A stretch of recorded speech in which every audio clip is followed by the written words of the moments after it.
జగిత్యాల జిల్లా కేంద్రంలో ప్రతి ఆదివారం 9:30 గంటలకు అంబేద్కర్ స్మరణం చేయడం జరుగుతుంది. ఈ కార్యక్రమానికి ముఖ్య అతిథులుగా ప్రెస్ జిల్లా అధ్యక్షులు సిటీ శ్రీనివాసరావు గారు మరియు జిల్లా ప్రధాన కార్యదర్శి సంపూర్ణచారి గారు ముఖ్య అతిథులుగా రావడం జరిగింది. మేము ప్రతి ఆదివారం ఈ అంబేద్కర్ స్మరణం అనేది ఎందుకు చేస్తున్నామంటే ప్రతి గ్రామాన ప్రతి జిల్లా కేంద్రంలో ప్రతి మండల కేంద్రంలో దేశవ్యాప్తంగా ఈ అంబేద్కర్ నిజాన్ని తీసుకువెళ్ళాలనే ఒక ఆలోచనతోటి మేము ఈ కార్యక్రమం చేయడం జరుగుతుంది. బాబాసాహెబ్ అంటే డాక్టర్ బిఆర్ అంబేద్కర్ అంటే భారత రాజ్యాంగ నిర్మాత, ఆయన ఒక దిక్సూచి, ఆయన ఒక లెజెండ్, భారతదేశానికి లెజెండ్ కాదు ప్రపంచవ్యాప్తంగా పెద్ద పేరున్న వ్యక్తి. ఆయన గురించి చెప్పడం మనకు చాలా తక్కువ తెలుసు. ఈ తెలిసిన విషయాలను జనాలను తీసుకువెళ్ళాలనే ఉద్దేశంతో మేము ఈ ప్రోగ్రాం చేయడం జరుగుతుంది.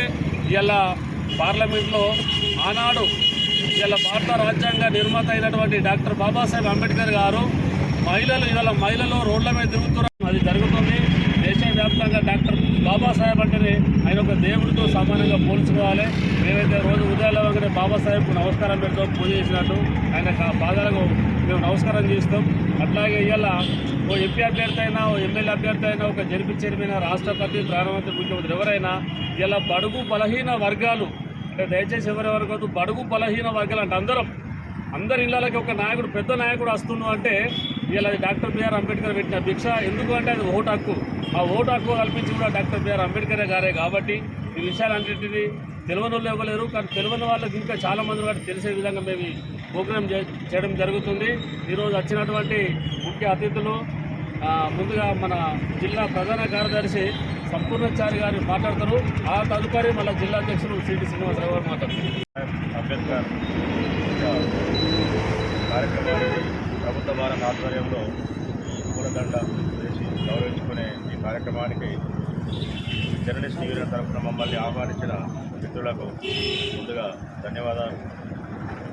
శాంబయ్య అన్నట్టు అంబేద్కర్ గురించి కొత్తగా చెప్పాల్సిన అవసరం లేదు. ప్రతి వ్యక్తికి అంబేద్కర్ అంటే అంబేద్కర్ చేసిన ఈ దేశానికి చేసిన సేవ ప్రతి ఒక్కరికి తెలుసు. అయినప్పటికీ మనం గొప్ప వ్యక్తులను మాటికి స్మరిస్తూనే ఉండాలి. స్మరించినప్పుడే వారి యొక్క గొప్పతనాన్ని ఇంకా వెలుగులోకి వస్తుంది, భావితరాలకు అందించాలి. ఆ ఉద్దేశంతోనే ఈ కార్యక్రమాన్ని ఏర్పాటు చేసినట్టు అర్థమవుతుంది.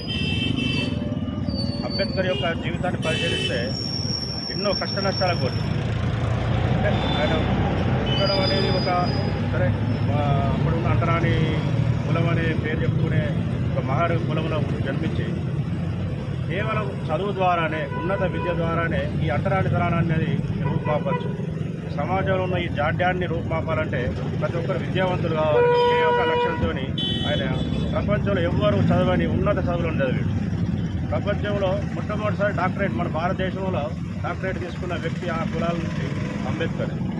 ఆయన చదివిన పుస్తకాలు కానీ, ఆయన చదివినంత అధ్యయనం కానీ ఏ దేశంలో ఉన్న వ్యక్తి కూడా చేయలేదు. అందుకే ఐక్యరాజ్య సమితి కూడా ప్రపంచ మేధావిగా అంబేద్కర్ను గుర్తించడం జరిగింది. అయితే అంబేద్కర్ యొక్క రాజ్యాంగం కారణంగా ఒకప్పుడు అంటే భారతదేశాన్ని పాలించినటువంటి బ్రిటన్ కానీ లేకుంటే అగ్రరాజ్యం అనుకునే అమెరికా కూడా మహిళలకు ఓటు హక్కు ఇవ్వాలి. కానీ భారతదేశంలో స్వాతంత్రం వచ్చిన వెంటనే మహిళలకు ఒక సమాన హక్కులను అంటే ఓటు హక్కును కల్పించినటువంటి మహనీయుడు అంబేద్కర్. ఒక మహిళనే కాదు, ఈ సమాజంలో ఎవరైతే తాడిత పీడిత ప్రజలు ఉన్నారో వాళ్ళ సంక్షేమం కోసమే ఆయన జీవితాంతం కూడా ఆయన జీవితాన్ని అర్పించాడు. అలాంటి మహనీయుల్ని ప్రతిరోజు కూడా స్మరించుకోవడం అనేది అంబేద్కర్ ఆశయాలను ఇక ముందు కూడా ముందుకు తీసుకెళ్ళడానికి మీ వెంట మేము ఉంటామని. భారత రాజ్యాంగ నిర్మాత, ప్రపంచ మేధావి బాబాసాహెబ్ డాక్టర్ బిఆర్ అంబేద్కర్ గారి సేవలను విశ్వవ్యాప్తం చేయాలని ఒక గొప్ప సంకల్పంతో సంకల్పంతో ప్రభుత్వ భారత ఆధ్వర్యంలో ప్రతి ఆదివారం అంబేద్కర్ స్మరణం అనే కార్యక్రమం ఏర్పాటు చేయడం నిజంగా అభినందించదగ్గ విషయం.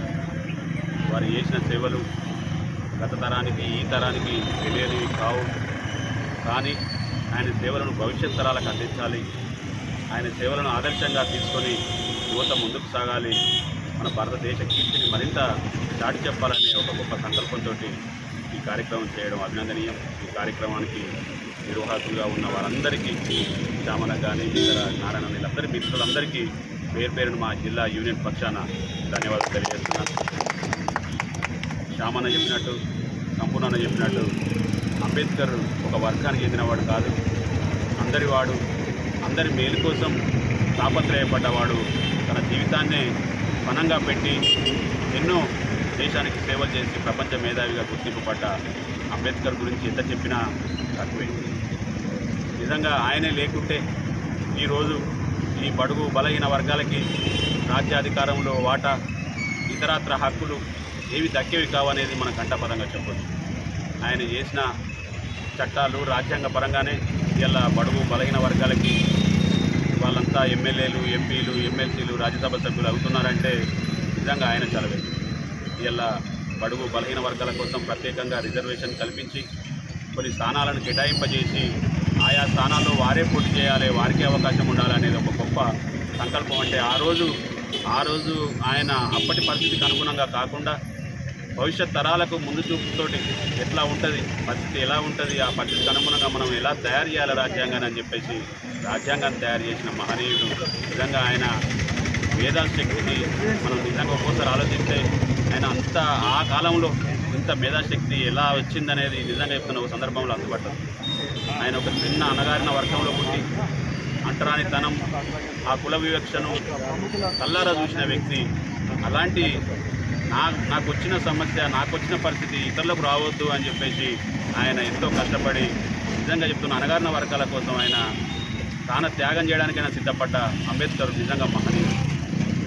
సంపూర్ణ చెప్పినట్టు ఆ కాలంలోనే అమెరికా వెళ్ళి పిహెచ్డి చేసి ఆ తర్వాత లండన్ వెళ్ళి న్యాయశాస్త్రం చదివి దేశ న్యాయశాఖ మంత్రిగా, మొట్టమొదటి మంత్రిగా ఆయన ఎన్నో సేవలు ఆ కుల నిర్మూలన, ఈ అంటరానితనం నిర్మూలన, కుల వివక్ష, అంటరానితనం నిర్మూలన కోసం ఆయన చేసిన సేవలు అనిర్వచనీయం. అలాంటి వ్యక్తిని స్మరించుకోవడం నిజంగా గొప్ప విషయంగా భావిస్తూ ఇంత మంచి కార్యక్రమంలో మమ్మల్ని భాగస్వామ్యం చేసినందుకు మేము అదృష్టవంతులుగా ఫీల్ అవుతూ ఇలాంటి కార్యక్రమాలు ఇంకా జరగాలి. వారు చేసిన సేవలను విశ్వవ్యాప్తం చేయాల్సిన బాధ్యత మన అందరి మీద ఉన్నది. మీ వెంట మేము ఉంటాం. మీరు చేసే ప్రతి కార్యక్రమంలో మేము కూడా పాల్పంచుకుంటాం. మాకు అవకాశం ఇవ్వాలని మరొకసారి కోరుకుంటూ అంబేద్కర్ గారి సేవలను మరొకసారి స్మరించుకుంటూ మీ దగ్గర సెలవు తీసుకుంటాం.